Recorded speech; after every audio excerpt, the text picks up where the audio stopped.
Good afternoon.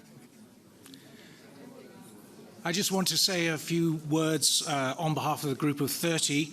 I want to welcome you and thank you for joining us for the Group of 30 Spring Lecture. It's a pleasure to be here for the fourth year and the fourth lecture, and once again to be hosted by the IMF at the spring meetings. I'm delighted to see that we've been joined by so many friends, colleagues and supporters from across the world.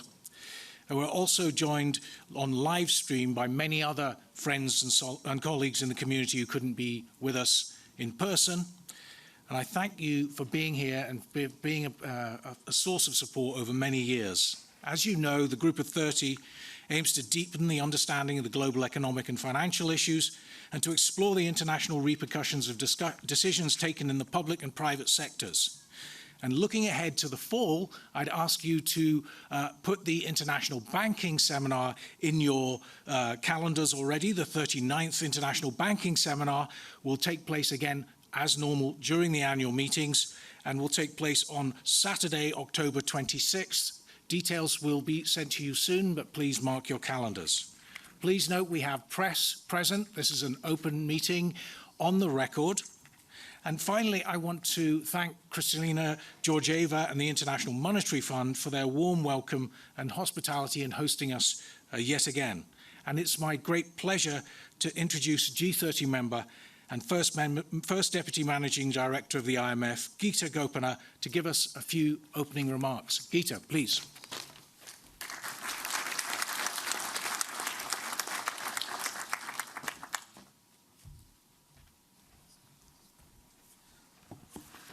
Thank you, and welcome to all of you. This topic, I think, attracts crowds. It is a popular one. But I think one thing that everybody does agree on is that there is profound uncertainty on the direction in which AI evolves, what impact it will have. And therefore, I think it is absolutely fantastic that we have a scholar like Daron to work on in this area and shed light and help us understand what could be the possible repercussions of AI on our world. The topic that Daron is going to speak on is, can we have pro-worker AI? My sense is that if you polled the average economists, they would say, yes, of course, and then they will give you the statistic that every single technological revolution has ultimately benefited workers. So why should it be different this time around? And I think what Daron did very powerfully in his book, Power and Progress, was make all of us just stop and just remember that this is all wonderful, but you can have costly transitions, and you can also have technology that is so-so and doesn't really do that much for society. So again, I think thanks is owed to Daron for forcing us to think harder about this issue. I just wanted to say a couple of words on the work that we're doing on AI at the fund. We are, on this particular question of can we have pro-worker AI? So firstly, we have work on just looking at the facts and seeing what could be the possible implications for the labor market. One paper that we recently put out says that around 40% of jobs in the world are exposed to AI. If you look at advanced economies, that number goes up to 60%. Of course, that doesn't mean it's all a bad thing, because AI could complement workers. And so if you ask yourself the second question, which is of that, say, 40% of the world's jobs that are exposed to AI, what fraction is likely to be complemented by AI and what fraction is likely to be substituted by AI? So if you take that number, it's about half of that 40%. So 20% is, approximately speaking, is likely to be substituted by AI in the form that it makes the worker less valuable. It doesn't mean necessarily that you lose a job, but it makes you less valuable, you get lower wages, and affects your, your value added. Then the second thing we've been thinking about is on the policy front, which is how do we make this pro-worker, make AI pro-worker, which in other words, I think of as how do we get labor and AI to be more complementary. And there are two areas. One, of course, is if you can get human skills to match better with this technology, of course, that can raise complementarity. So the more you do in terms of investing in skills and education, that can play an important role. But the second, and this is totally influenced by the work Daron has done, is we are looking at, through the work that we do on fiscal policy, we're looking at different countries and we're asking ourselves this question, which is there something, is your tax system biased against labor? I don't think at the IMF we've done that kind of work before, but it's a great question to ask, which is it the case if you look at the mix of tax allowances, depreciation allowances, credits, etc., given to certain kinds of investments that firms do versus others, are you just generating a not level playing field? Another set of areas that we're looking at is the effect of AI on income distribution, inequality. It's completely unclear at this point whether it's going to flatten the lower end of the income curve or, you can see steepening, much greater steepening at the top. But I think what is clear, of course, is that it's going to affect different people differently. And therefore, how do we make sure that we have the right social safety nets for those who are going to be adversely affected by AI? I think that this raises very big questions because, what does it mean? Do we really need to rethink how social safety nets work in a world where you could have prolonged job losses and, jobless recoveries? And then also the second question, which is in terms of in a world where if you end up with more and more, less and less income going to labor, so the labor income share goes down, then governments are going to rely more on capital income for their revenue. And we know that the corporate income tax rate has just secularly declined over time. And so again, we have to ask ourselves the question, for many reasons, how do we think about our tax system? In addition to, of course, the labor market, at the fund we work on financial stability risks, and we're looking at that area very closely. What can AI models do as it gets proliferated? It's becoming much more and more cheap to adopt these kinds of models, can get more widespread use. So AI-powered decision-making has lots of virtues. You can end up with, it can crunch a much larger set of information than humans can, and therefore you can give much better predictions. But on the other hand, we know that it has many issues, including the fact that by design, it is trained on historical data, which means if you have events like no other, you could have risks, possible risks to stability.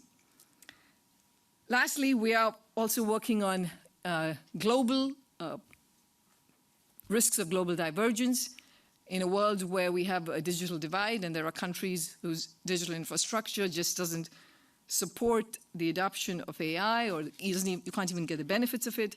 We want to make sure that there are, that we bridge those gaps. And we're also working on many of the positive effects of AI, which includes things like GovTech, which is how do we use AI to target social assistance better to households, to raise revenues, to avoid tax evasion. Lots of many areas in which that can work. And similarly, in fact, in terms of financial supervision, AI can play a very important role. And lastly, something that we always do at the IMF is global cooperation, which is bringing together our members to collectively think about these issues. I think there's very important work being done globally on issues of privacy, ethics, national security concerns, existential issues at the global level. The UK Global Summit, for instance, looked into creating scenarios for what could be the effect on safety. I believe we need a parallel effort like that for economic issues and the risks associated. Even if we manage to fix the issues of privacy, ethics, and so on, there are important economic issues that we need to grapple with. And so with that, again, I don't think there's a better person we can wait to hear from than Daron Acemoglu. I suspect somebody is going to come and give you a lengthier introduction.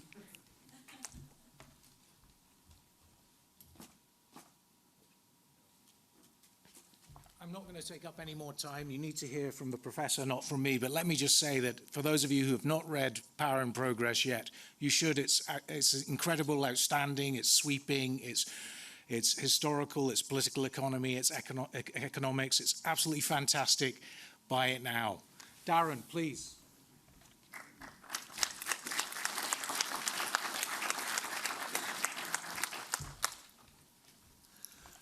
Thank you very much. It's my true pleasure to be here, and that was a perfect introduction from Geeta and Stuart, and I think Geeta really framed all of the questions really appropriately for what I'm going to talk about. And in fact, I think I need to get this started first. Oops. The answer to this question is yes, but that's not where we're heading, and this is related to the first point that Geeta made. There's a lot of uncertainty and there's a lot of choice. So I think the element of choice is what we are underappreciating at the moment.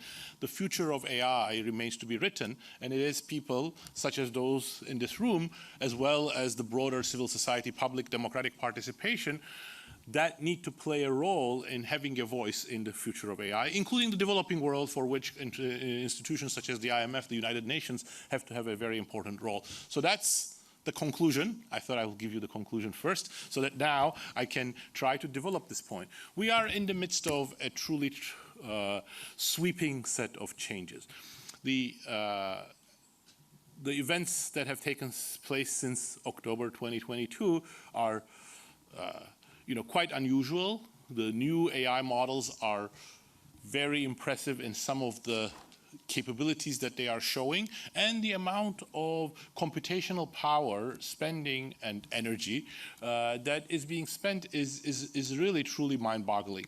The Apollo guidance control computer was capable at most of doing 1,500 floating point calculations a second. Now we are at thousands of trillions. It's just an amazing amount of computational power that's going into these large language models and other generative AI tools. The question is how we're going to use them, who's going to benefit from them, and what is the best way of getting some of the benefits while not being subjected to the potential and important dangers and pitfalls that these models and their deployment is presenting at the moment. I think the most important idea that I would like to share with you is that the right way to think about generative AI, at least in my opinion, is to view it as a flexible tool that's usable by human workers in terms of providing them useful, real-time, context-dependent information. If we can do that, and if we can do that not just for managers and the top-level workers, but for electricians, plumbers, nurses, educators, I think there is a chance of turning this into a pro-worker AI.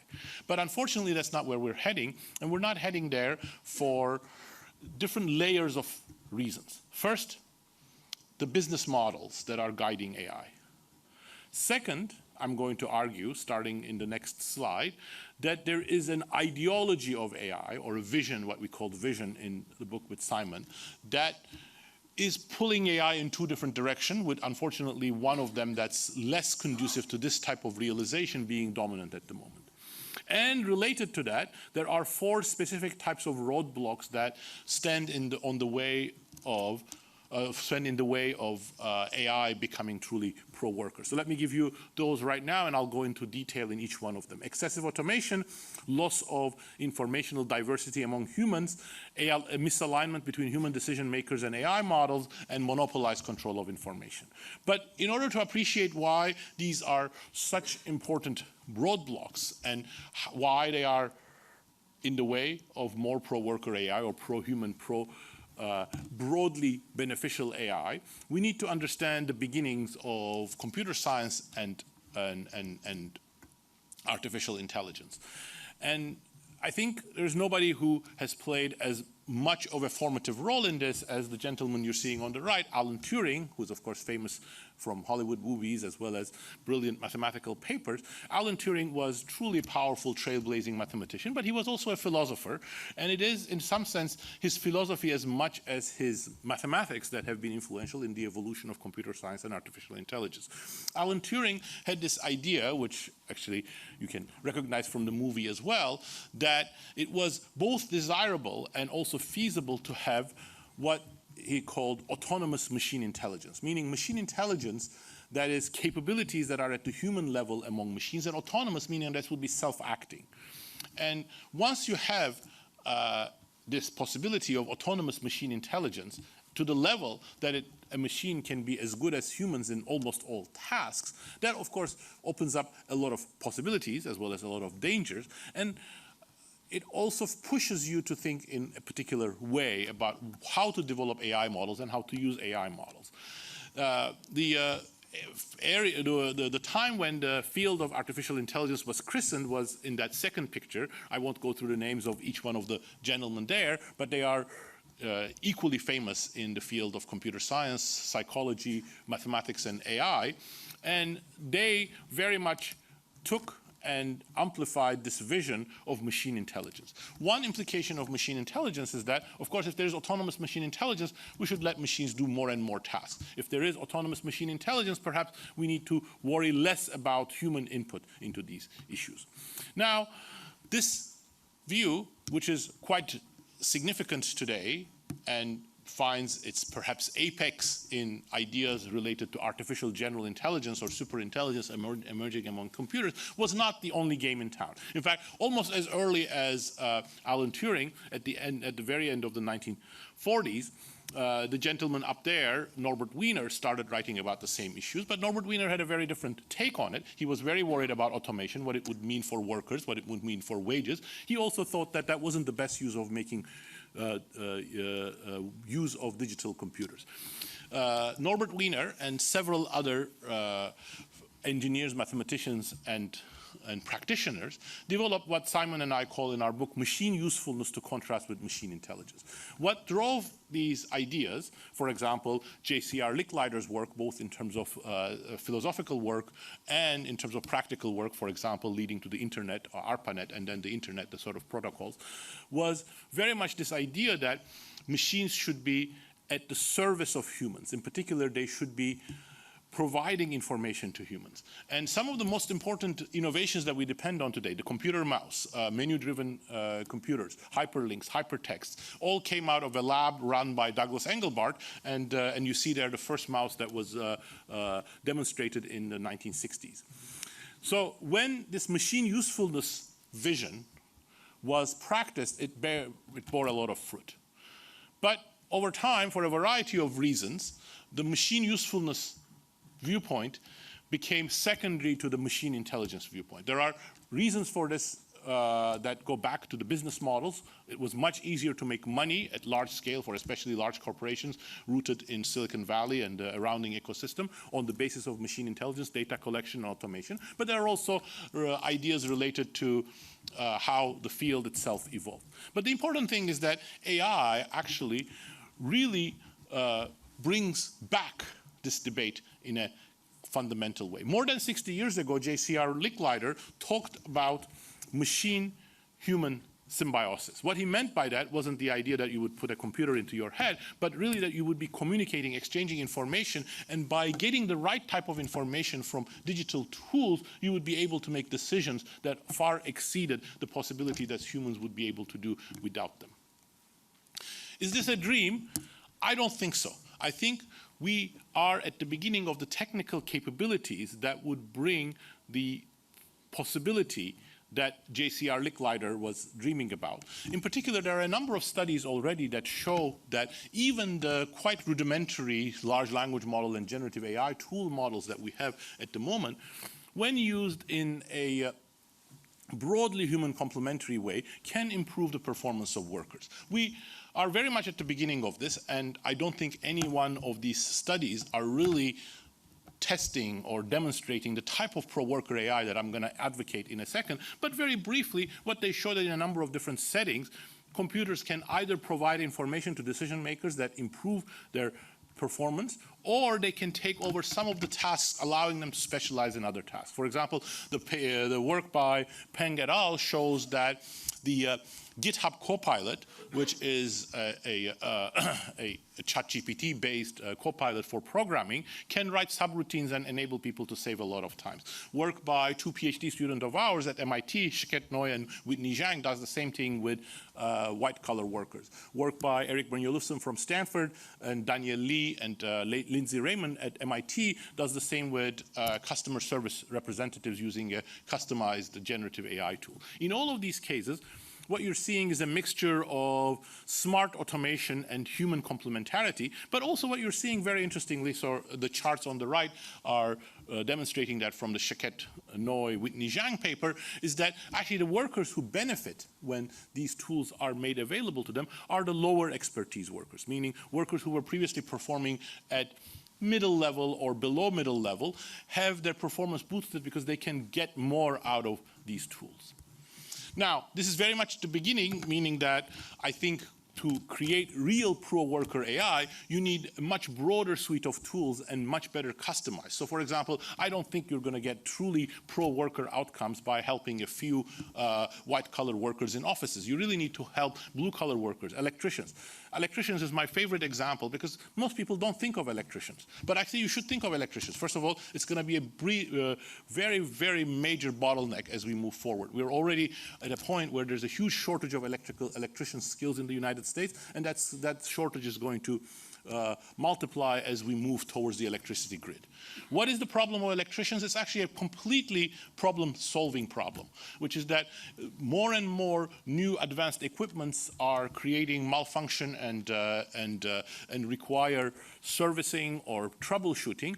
And those problems are very difficult to solve for existing electricians, and we're not training new ones. So generative AI is great for training a new cadre of electricians, but more importantly, the right type of generative AI tools can help you in real time identify what the problems are and boost your expertise in the same way that we're seeing for these workers in offices or in customer service situations. But what I'm going to say is that on our current path, we won't get there. We won't get there because we are currently using these tools for excessively automating work rather than helping workers. We won't get there because as a byproduct, unintended, but a very important consequence is that we are losing relevant human diversity, experimentation, and learning. And the current crop of technologies are not appropriate for human decision makers to use correctly, because human decision makers don't understand why certain information is being provided. And finally, as another byproduct of the current evolution of the business models and the industry, we're getting to a point of highly monopolized control of information. And once I talk about this, I will also mention what this means for the global south as well as workers in the industrialized north, and talk a little bit about what we can do about it. Let me start from the United States, however. This chart you might have seen in one form or another. It shows why things have gone or how things have gone wrong in the digital age in the United States. What I am depicting are 10 curves. They're all normalized to 0. They're showing the evolution of real earnings for 10 different demographic groups, men on the left, women on the right, and the colors refer to different education groups, workers without a high school degree in dark orange, all the way going to workers with postgraduate degrees in dark blue. The 1960s and early 1970s are the period of shared prosperity. You see very rapid and parallel growth in all of these curves, witnessed by the fact that they're lying on top of each other. And if you go to the 1950s, you can't have the same data for the same level of granularity, but you find more or less the same pattern.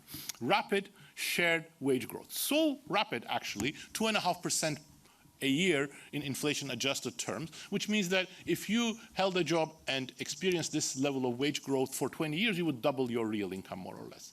Or 30 years, sorry, not 20 years. But then around the late 1970s, early 1980s, you have a sea change. You see a huge opening between these curves. That's the very large level of labor market inequality that you're seeing in the United States. But even more jarringly, low education groups are experiencing real wage declines. While productivity is increasing, while capital owners are doing very well, while very well-educated workers are experiencing rapid wage growth, low education workers are seeing their real earnings shrink, or their nominal wages are not growing at the same rate as inflation. This, of course, has many causes: institutional change, industrial structure changing for a variety of secular reasons, globalization. But my work, especially my work with Pascual Restrepo, emphasizes that automation, in particular how we have used digital tools, is a very important part of it. And the chart on the left is a very brief summary of this. What I have now is not the 10 demographic groups, but more detailed, distinguished by gender, age, education, and ethnicity in the United States labor market. The color coding again tells you the education group. On the vertical axis, I have the cumulative wage growth from that critical period from the 1980s to just before the pandemic. And you can see that many of these circles are below the zero lines. Those are the groups that are losing in terms of real wages for that almost 40-year period. But most importantly, on the horizontal axis, I have the extent of automation that each demographic group has been subjected to, meaning what's the fraction of the jobs that they used to perform in 1980 that have since been automated. You can see there's a huge amount of inequality in terms of how automation has been distributed across education groups. Low education and middle education workers have seen their jobs automated. High education group, the postgraduates, haven't. And in fact, there's a very close relationship between real wage changes since 1980 and this automation. And almost all of the groups that have lost out in terms of real wages are those that have suffered the consequences of automation. Was this something completely new? Gita again set the scene here. No, sometimes people from Silicon Valley, journalists and some economists might be excused for saying ultimately things have worked out, but exactly like Gita pointed out, ultimately may be very, very long time. In fact, we have many examples in history where, just like the 30, 40-year period that I'm pointing out, gains have not been shared, and the fact that they haven't been shared is very intimately related to how technology is used and how production is organized. For example, the first about 80, 90 years of the British Industrial Revolution have seen the real wages, hourly real wages in the United Kingdom fall. Real incomes remain stagnant, working conditions worsen, health conditions worsen, and all of these things were extremely painful, extremely disruptive, and they only started changing when the direction of technology changed, when there were fundamental political reform. Britain went from an aristocratically run society to a broadly democratic society at the end of the 19th century. And trade unions, which were banned and heavily prosecuted, became legalized and started negotiating conditions for workers, for technologies, for how factories were organized. You may also say, perhaps the evidence that I showed you, either from the British Industrial Revolution or from pre-AI digital technologies, may not have much relevance for AI because AI is a new age. Well, it may be true. I'm certainly arguing that there are new possibilities for AI, but work I have done, for example, with David Otter, Pascual Restrepo, and Joe Hazel shows that early AI technologies, for example, those that were available in the late 2010s, were used were used mostly for automation as well. So on the chart on the left, for example, you're seeing which are the establishments that are adopting AI, and when you look at it, it is those that have a lot of tasks that can be automated. So AI was very much used for automation, and then when you look at the same establishments, they stop hiring workers for these jobs because some of it is started being performed by digital tools instead. Even worse, we are not seeing much of a productivity boost from AI or from digital technologies throughout much of the last 20 years. So there is automation, but we're not getting the fruits of automation. Part of it is because if you look at every technology, from electricity to weaving machines, the first several decades, it's very difficult to get the productivity up.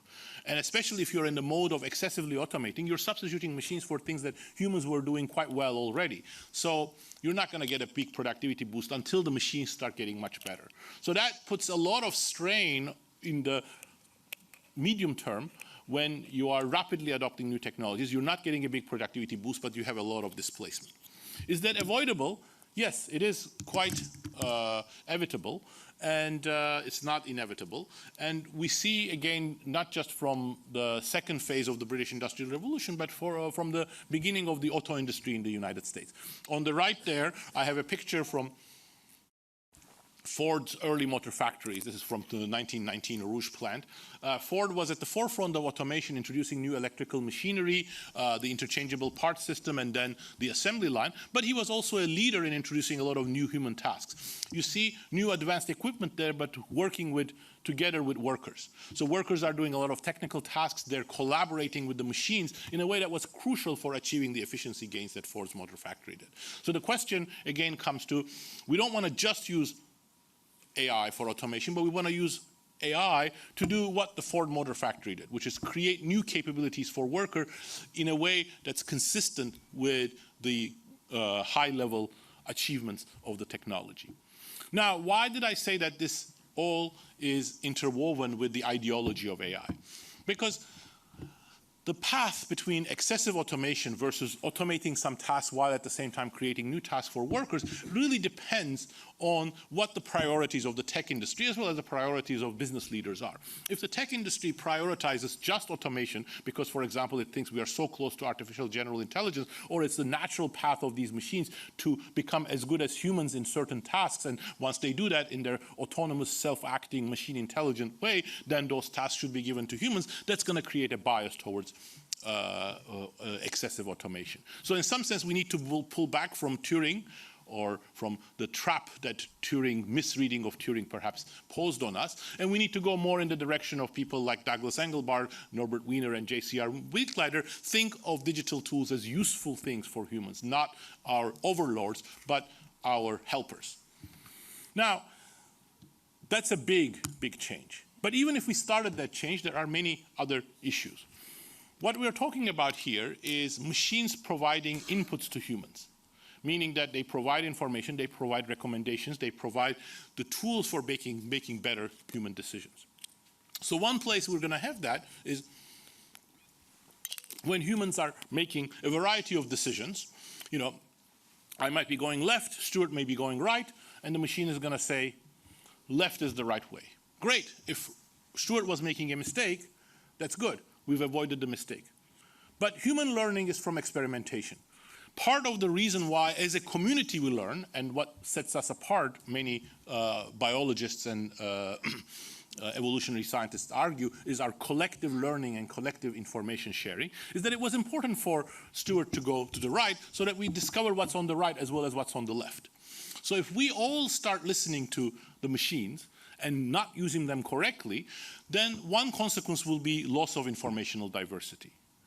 Is that far-fetched? No, even for tools that are much less monopolized and much less dominant than large language models, we already see some of that. For example, one tool that I have no complaint about, GPS, we all depend on it, and much of the trading system today would not be possible without GPS tools, and we would all be getting lost much more in unusual circumstances. But GPS already creates exactly this kind of loss of diversity. So a couple of studies have shown that once GPS is introduced, people start following the same roads, and that actually has negative social consequences. Side roads become more congested because everybody is going through the side roads. Now, for AI, this could be much more important. In fact, AI could be digging its own grave in terms of creating too much conformity among humans. So earlier on, I mentioned the GitHub Copilot, how certain subroutines in common languages such as HTML, JavaScript, or Python can be pretty well written by the GitHub Copilot. So how was GitHub Copilot trained? Well, it turns out that it was trained because humans had shared a lot of information in a way that was very easy for machines to read and process, and a lot of that was on a website called Stack Overflow. Stack Overflow is this exchange website There's one for math, there's one for computer science. And if you have a problem, if you don't know how to write a subroutine or you're getting stuck, you post the question and then other experts answer them. If you look at it, it's a wonderful website. And it's the main input into GitHub Copilot. But what happens once ChatGPT was released and could write these subroutines? Well, GitHub Copilot essentially collapsed. It collapsed in all languages except Russian and Chinese. And you see that at the bottom there. Why? Because the Chinese and the Russians had blocked ChatGPT. So Chinese and Russian programmers still had to use GitHub Copilot. But everywhere else, essentially, GitHub Copilot is dead. GitHub, Stack Overflow is dead. So what that means is that the next generation can no longer be trained on Stack Overflow. So destroying human diversity and knowledge creation is not just bad for humans, it's actually bad for any machines that are later on going to be able to help us or to replace us, whichever. Now, the problem doesn't end there. If an informational tool tells me to go left rather than right, there are two things I can do that are pretty immediate. I can always follow it. We've seen that's not great. I can completely refuse it. Then it's useless. Or I can try to incorporate that into my decision. But how can I do that? The only way I can do that is if I understand why I'm getting a particular recommendation and how to combine that with my own knowledge and expertise. That's currently impossible because none of these large language models have any way of giving you something that's not black boxed. It's just a recommendation. There's no idea of where it comes from. So for example, a very interesting study by my colleagues Nikhil Agarwal, Tobias Solz, and co-authors looks at MDs that have been given use of a new AI tools. And the AI tools essentially makes recommendations about modes of treatments and et cetera. And potentially, it's a complement to MD's information. But unfortunately, it doesn't help. Why doesn't it help? Because they don't understand what the recommendation comes. Some of them blindly follow the recommendation. Some of them reject the recommendation. Some of them use it as a conformity bias. They take the part of the recommendation that already conforms to their own thinking. They become more confident, but they ignore any kinds of new information. So without creating this alignment, and here I don't mean the alignment problem a la artificial general intelligence. I think that's a distraction. This kind of alignment between the electrician, the nurses, the plumbers, the decision makers, and the AI tools, we're not going to get there. And then finally, of course, all of this is going to be exacerbated because of monopolized control of information. Large language tools are very, very monopolized. They collect information and they monopolize information. Even if there are multiple models, they all work on the basis of this type of monopolization of information. We've seen a beginning of the problems here with social media. When social media tried to collect this information and monetize it, it led to all sorts of problems from mental health to political dysfunction resulting from misinformation, disinformation, and extremism. So I think there are a lot of dangers about the same happening at an accelerated scale with AI, the new age of manipulation. And I think the real danger here is mental health issues are a real danger, but even more is the political situation. And again, the issues are not completely new, but they are being amplified. Hannah Arendt, more than 60 years ago, remarked that if everybody lies to you, the danger is not that you'll believe the lies, but nobody believes anything anymore. But if nobody believes anything anymore, you cannot have democratic institutions. So the monopolized control of information is a real problem. These, so far, have focused on the industrialized world. But we live in a world in which more than 5 billion people are going to be affected from AI, but they have no say whatsoever. People outside of Europe, United States, and China, and it's debatable whether the citizens in China have any say, but people outside of these countries have no say, but they're going to be affected by AI when it changes the global division of labor. They're going to be affected by AI tools that change political dynamics. In fact, they're being affected already. This chart here, every dot here is a country that is importing surveillance and facial recognition tools from China. So this is not what the global South citizens want. They want tools to actually also become productive and make the transition. But there is a real danger that AI, especially if it goes in the mode of excessive control of information, excessive automation, it's not going to help workers in the developing world either. Workers in the developing world, countries in the developing world in the past have achieved tremendous success in terms of economic growth. They did so by leveraging their true advantage, which is abundant human resources. But if AI goes in the direction of replacing humans, that abundant human resources are going to be useless. So this is where 5 billion people need to be also at the table. Their voice needs to be heard as well. The good news is I think all of these are technically feasible. We already have the technical capabilities to provide much better tools to educators to reorganize the classroom for better learning. We have tools to provide reliable information to decision makers. But the bad news is that this is not where we're going. In fact, it's actually worse than that, because one correction mechanism is academic research. But academic research has been completely taken over by the tech industry either. The orange and the blue together there are what constitutes AI research done by either industry or industry-university collaborations. So independent research that's not spearheaded by industry is become tiny. That's the green area at the end. But we can do better. To do better, we need to change our outlook.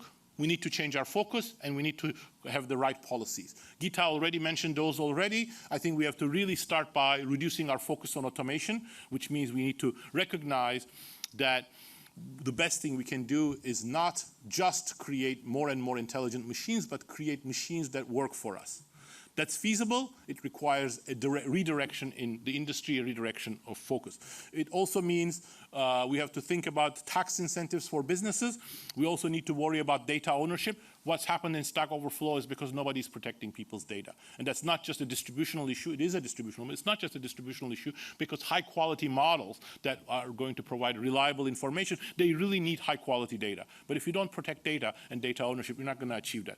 We need to have government subsidies. We need to have international organizations that are the voice of those 5 billion people. I think there is a huge set of challenges ahead of us, but I think it's fantastic that international organizations such as the IMF and the World Bank and people such as yourselves are engaged with this. Thank you very much.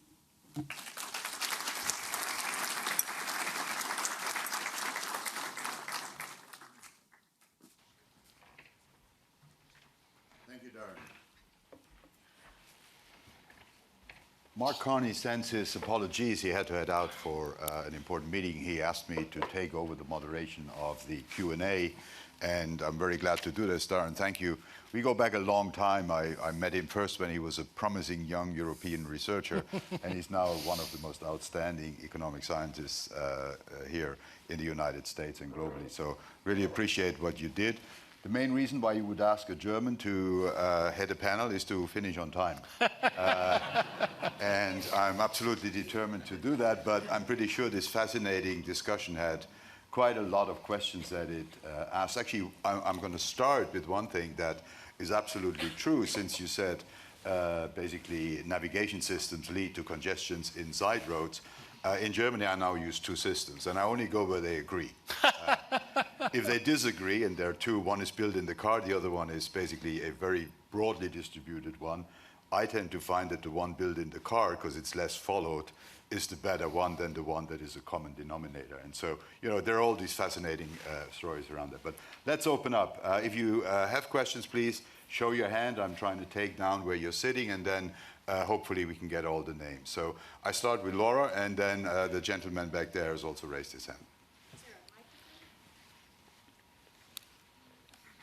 So first of all, I just want to say that I have learned so much from Daron and Pascal's work, and I only have a question. You used the example of the electrician.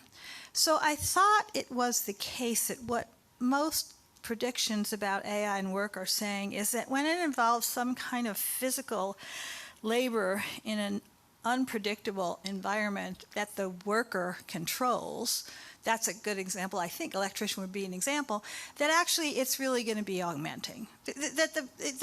We don't have intelligent robots that can do that for many, many decades. We just have a smarter instrument. So I just wanted to say that I think there are those kinds of examples of jobs that actually could be augmented.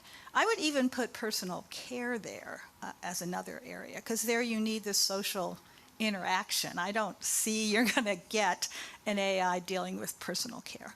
100%. Yeah, thank you, Laura. Thanks for raising that. Yeah, I think on the current path, electricians would not be affected. Yeah, they cannot be automated. The capabilities of these models are not as high as some of their boosters are mentioning. AI-powered robots are not going to be in the next 10 to 15 years anyway. So, but the danger is that they're just going to be left aside. So I picked on electricians because I think a lot of people can identify how useful that would be. But another example, which actually illustrates the fork in the road, is education. So right now, there's a lot of investment in automated grading. There's going to be a lot more use of large language models instead of teachers. And I think that's not going to lead to a very good student experience. There's a different model.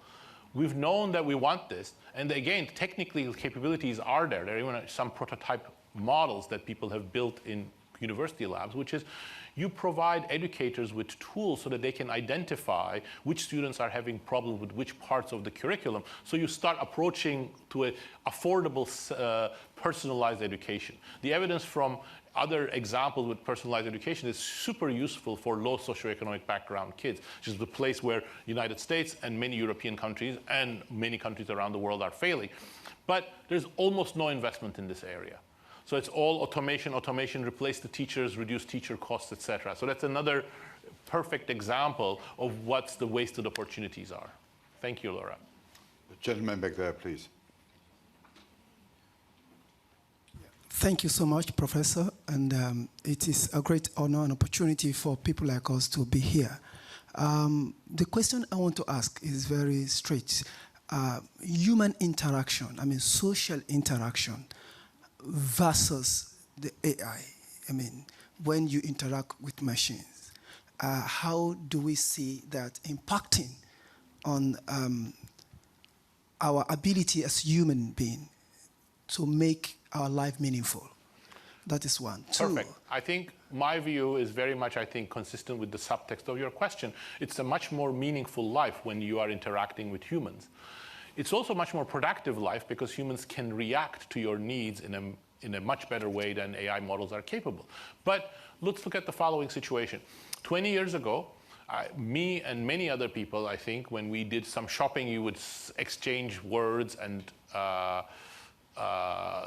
some small social interaction with people who were in a shop with the cashier, etc. But the current generation, sometimes including myself, are completely comfortable now using machines. So that social interaction has been cut out. So it's all things that humans can get adapted. So I think I don't see lack of social interaction with machines as a brake system for the excessive spread of these machines, but I would see it as a big loss if we lost more of the social interactions. In particular, if we start using AI models in the same way that we use social media and telephones, reduce social in-person interactions and network building with more canned experiences, I think the consequences could be quite damaging.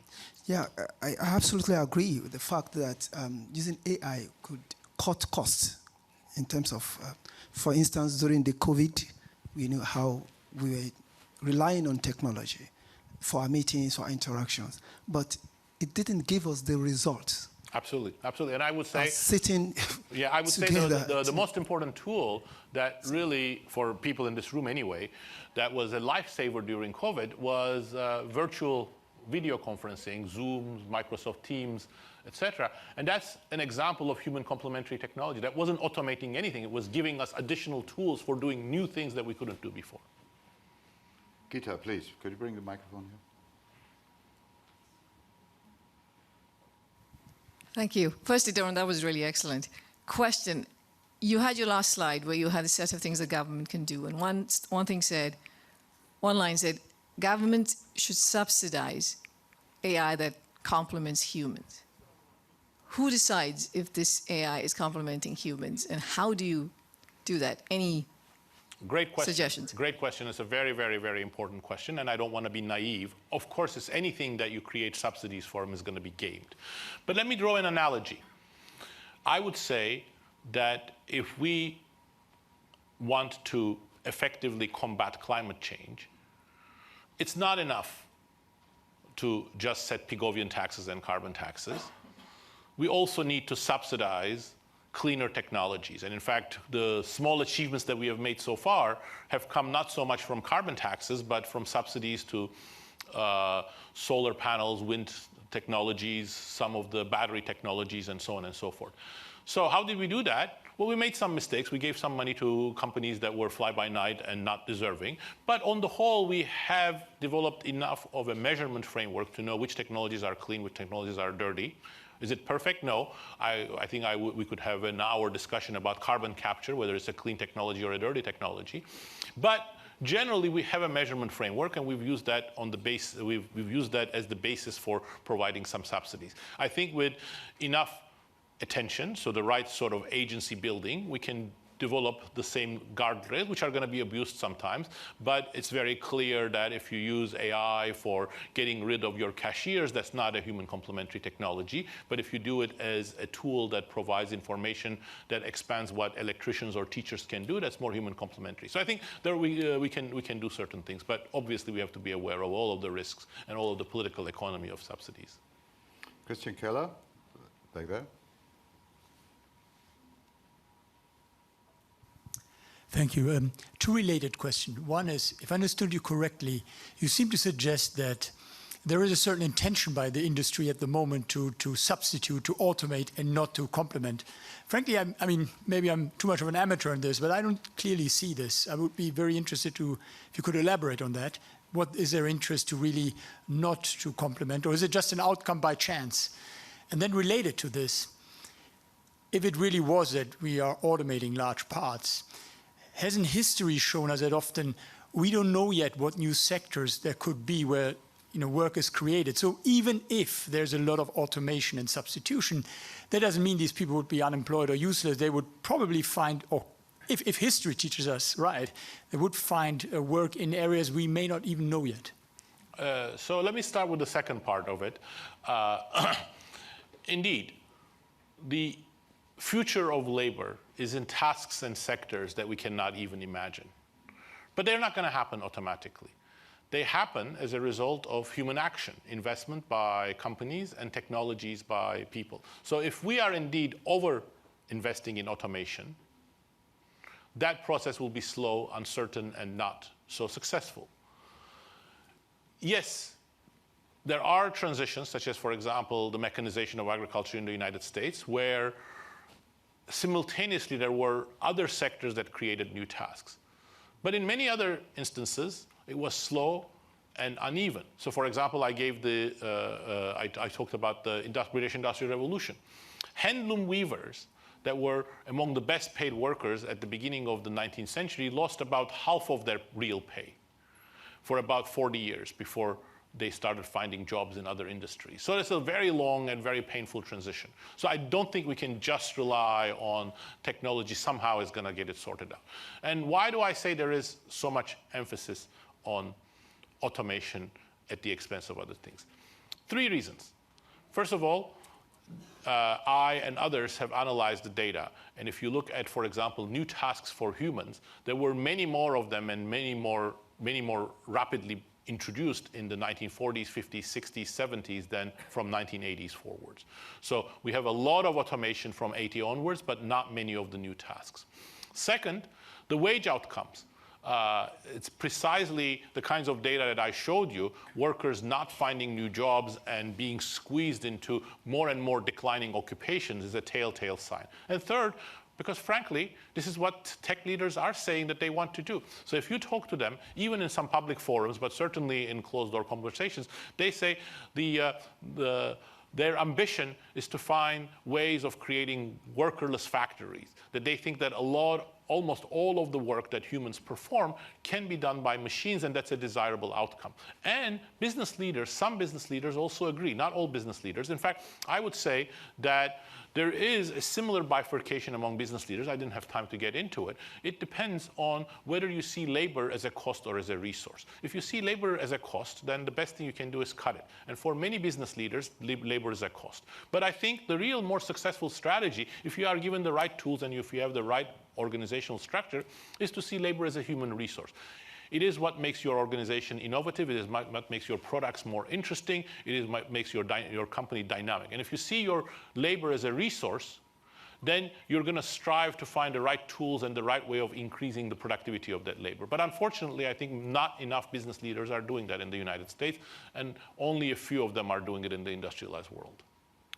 I have 3 more hands up, and I'm not going to take any more, I'm afraid. The gentleman here, then the gentleman over there, and the gentleman there. Please ask your questions, and then you can choose which ones you answer. Brunello Rosa, Rosa Rovini Associates. In this great power competition of these years, which country do you see being ahead in the AI development, especially considering some of them may have very different approaches to AI, not, for example, so many ethical considerations? And how do you see this interacting with the development of quantum computing, for example, which is likely to turbo boost AI? Thank you. Gentleman over there, and could you pass the microphone to the gentleman here? Thank you. Please go ahead, just speak. I think the micro's on. Yeah, so the question is, what about the regulation? Because as a daily user of ChatGPT and all other tools, I see that it has become less usable with the regulation, and it seems that regulation is trying to stop rather than steer the right direction. And then the follow-up things, do we need to review such the intellectual property rights to make it more productive, the tools that the AI tools that we have? Okay, last question. Thanks very much. Assume we follow the bad path and no corrective measures are there. What's going to be the boiling point and the political consequences for the society? I don't know the answer. That's a great question. I think there may not be a single break point. We may be more like the frog that's boiling with the water.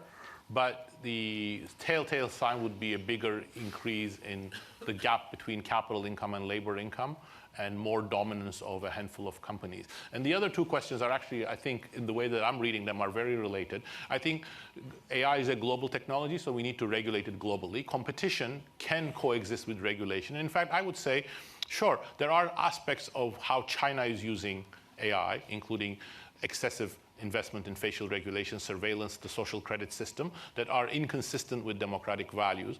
But when you look at it from a global perspective, it's the United States that's behind. China has, for example, shown how you can regulate AI. So it has become a commonplace among both tech leaders and many commentators that AI cannot be regulated because it's so fast-moving, it's so complex. Well, China proves it can be regulated. AI is very successfully regulated. Almost all AI companies are doing the Chinese Communist Party's bidding. It's some harmful uses on children has been regulated in China. Some good users of AI have been banned because they want to control AI. But China shows how it can be regulated. European Union shows how it can be regulated. So I think global competition can coexist with a good framework for many things, for example, mental health, for example, increasing productivity of workers. Every country would be on board with that. So I think there is a lot of room for the United States to catch up with other countries in terms of regulation, but it's also very important there that it's not the United States doing it just for its own tech companies, but the global voice. The voice of those 5 billion people are also part of the equation. Thank you. I learned in my central banking life that if you have the credibility you can overrun without this hurting your reputation to do it next time, you can overrun. So we slightly did. Let me thank you, Daron, on behalf of everyone from the group of 30 for this lecture. Please give a round of applause to Daron. Thank you, Axel. Thank you.